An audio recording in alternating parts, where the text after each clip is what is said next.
Construisez vos rêves avec Simencab.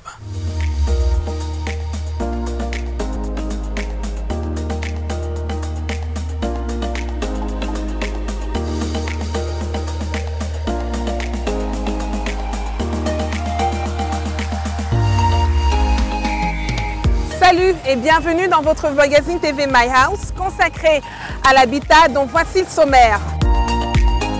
Pour se bâtir une maison, il faut d'abord avoir un terrain. Et dans Focus House, on vous montre tout le processus pour acquérir un bien immobilier. La Covid-19 nous impose une nouvelle façon de vivre. Comment respecter les mesures barrières dans un ménage? Est-ce possible d'y arriver? Plus d'infos dans Lifehouse. Par ailleurs, nous sommes en saison de pluie, mais quel type de fleurs faut-il pour le décor de l'intérieur et de l'extérieur de votre maison? Nous en saurons plus dans Astuce House. On enchaîne avec la première rubrique Focus House. Comment acquérir un terrain? Quel est le processus à suivre pour l'acquisition d'un emplacement? Toutes les informations dans le reportage de Tommy Tamou. La loi, l'exclusivité de la vente immobilière appartient au notaire. C'est le point d'orgue de toute transaction permettant d'acquérir une propriété foncière ou tout simplement un terrain relevant du domaine privé. Aller par devant notaire s'inscrit dans un processus qui cache en arrière-plan plusieurs étapes aboutissant à l'appropriation d'une parcelle de terrain. Un processus élaboré et construit suivant l'ordonnance du 6 juillet 1974 fixant le régime foncier au Cameroun. Eh bien, quelles sont les étapes qui entrent dans une procédure d'acquisition de terrain? Comment s'y prendre et que ne faut-il pas faire? Plein phare sur un process qui échappe à de nombreux usagers. C'est l'histoire de Mebara. Il a pour projet un terrain. Il se fait accoster par un vendeur qui lui présente l'objet de la transaction. Mebara apprécie l'offre et veut conclure l'affaire. Aussitôt, avec le chef de quartier, quelques voisins, Mebara et le vendeur signent un contrat de vente au commissariat et l'abandon de droit coutumier. Sauf que quelques temps plus tard, Mebara est confronté à un autre acquéreur qui brandit un titre foncier. Et hop, le début d'un litige. C'est le commun des achats de terrain dans notre société.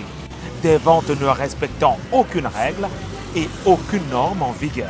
Dans l'immobilier, il y a beaucoup d'arnaques. Mais l'arnaque vient généralement du fait que des gens...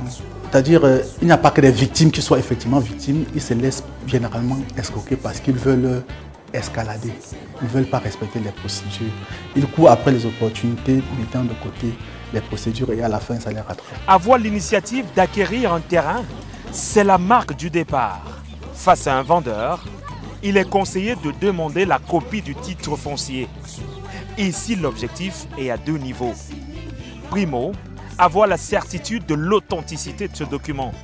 Secondo, savoir si des transactions sont encore possibles sur le dit document.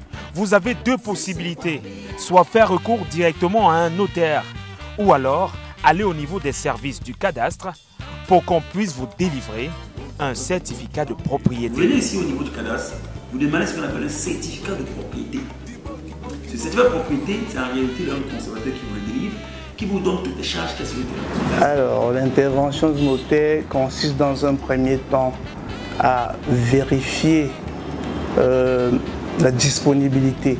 Après ces vérifications, l'étape suivante est la descente sur les lieux. Nous, on descend sur les sites pour présenter effectivement l'objet, les terrains objets de votre convoitise en fonction de votre besoin. Une étape qui fait intervenir un géomètre assermenté. Disons deux choses. D'abord la superficie de la parcelle, le mécré, mais aussi un plan qui va jouer avec son procès verbal. D'abord, vous donnez les mesures. Quelle est la distance entre deux points, notamment deux bornes. Ensuite, quelle est la superficie totale de vos parcelles de terrain.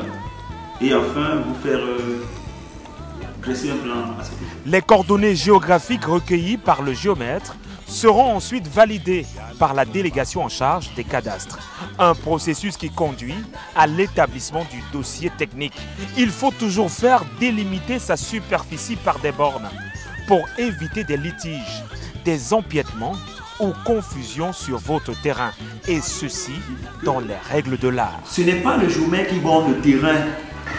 C'est une commission qui est donc présidée par le sous-préfet, où il y a le chef du village, les notants et tous les voisins. Après toutes ces étapes, le notaire intervient pour rédiger le contrat de vente. Une rédaction du contrat de vente qui survient, il faut le rappeler, après que l'acquéreur s'est mis d'accord sur le prix et l'objet de vente avec le vendeur. Contrat signé passe à la mutation du titre foncier à votre nom ou à un morcellement. Une précision, les contrats pour les personnes mariées au régime de biens communs se font signer en compagnie de leurs conjoints. Des procédures très souvent allégées du côté des sociétés immobilières. Donc on commence par lui présenter les différentes étapes pour acquérir régulièrement un terrain. Ici, l'acquéreur est accompagné du début à la fin. Force est de constater que sur le terrain, les usagers semblent ne pas avoir la pleine mesure de la situation. La quête à un toit, qui a un droit, conduit de nombreux citoyens dans des pratiques peu orthodoxes, dans des choix peu recommandables, notamment vouloir acquérir un terrain dans des zones non constructibles, des zones vertes et des zones à risque.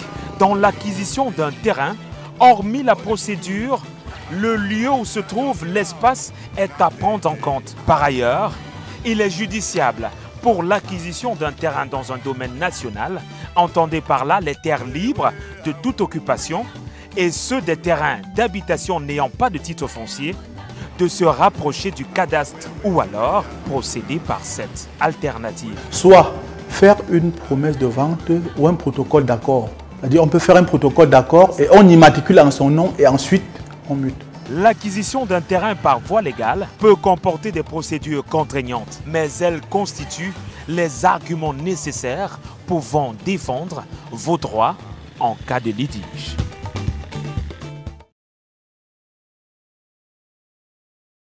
Des questions sur la construction, comment débuter votre projet de chantier? Découvrez Sabito Construction, une application qui vous explique tout sur la construction, notamment des conseils sur l'acquisition d'un terrain, un calculateur intégré pour une meilleure évaluation de votre cahier des charges, la documentation prérequise telle qu'un permis de bâtir, des recommandations diverses sur le matériel et ciment à choisir en fonction des étapes de votre chantier. Trouvez toutes les réponses à vos questions en téléchargeant l'application Sabito Construction sur Apple Store ou Play Store ou visitez notre site internet www.simencam.com.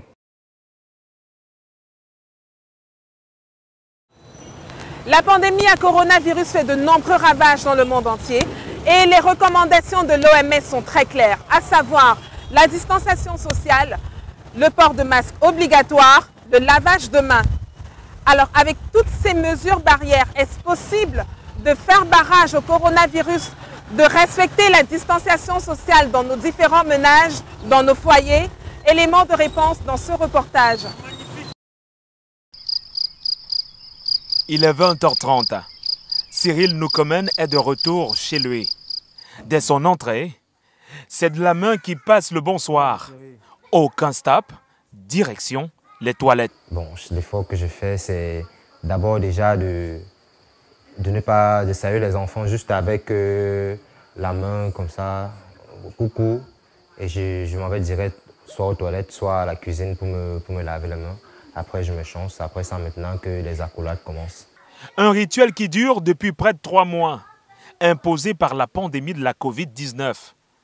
Alors, après le dur labeur au boulot, il faut protéger les siens. De nouvelles pratiques qui ne se sont pas intégrées aussi facilement dans la famille. C'était beaucoup plus difficile pour les enfants.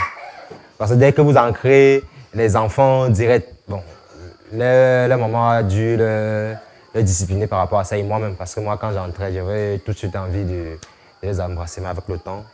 La maison est le refuge où il faut se sentir en sécurité. Depuis la survenue du coronavirus, des habitants ont opté pour des mesures strictes dès l'accès de leur demeure.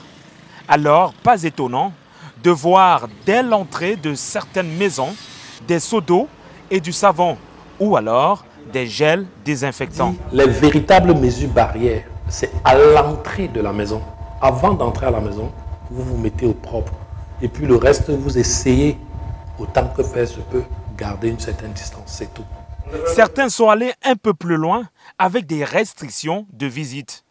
Mais chez nous, Komen, la distanciation à l'intérieur de la maison est admise pour les visiteurs. Non, là, il y a vraiment une distance. Là, bon, vous voyez comme le salon est disposé. Bon, chacun essaie de s'asseoir un peu à une distance, pas très bien. On n'est pas collé, mais on n'est pas aussi rapproché. C'est comme ça. Pour le docteur Yoyo Ngangang, la distanciation entre proches dans une maison est utopique. La sécurité réside dès l'entrée. Par exemple, chacun va qu'à ses occupations. Il y a papa qui va au travail, peut-être maman elle est à la maison ou elle va aussi au travail. Les enfants vont à l'école. Maintenant, quand chacun va rentrer, les premières choses à faire, par exemple, il faut se déchausser, retirer, se déparbouiller, ça veut dire retirer les habits que vous avez sur vous et tremper immédiatement ou alors mettre à sécher. Maintenant, les parents feront de même. Alors, il n'est pas conseillé de créer forcément une barrière en famille, mais d'opter pour des pratiques sanitaires. Entre conjoints, la distanciation sociale est une vue de l'esprit, une chimère. Les mesures barrées dans une chambre, c'est impossible avec ma femme. Parce que tout le temps, il faut qu'on soit collés. Par ailleurs, il est déconseillé de mettre des gels hydroalcooliques dans tous les endroits de votre maison. Et son utilisation doit être parcimonieuse. Les gels, qu'ils soient hydroalcooliques ou autres, sont des fixateurs et non des tueurs. Donc, si on utilise beaucoup, on va fixer les germes. Et les germes ou les virus, les bactéries et autres peuvent créer ce qu'on appelle des résistances. Et ces gels ne fonctionneront plus à ce moment-là. Il serait donc difficile de parler de distanciation sociale dans une maison, surtout avec des enfants. Des pratiques comme le service à table peuvent annuler toutes les dispositions prises antérieurement. Mais tout réside sur la responsabilité des adultes.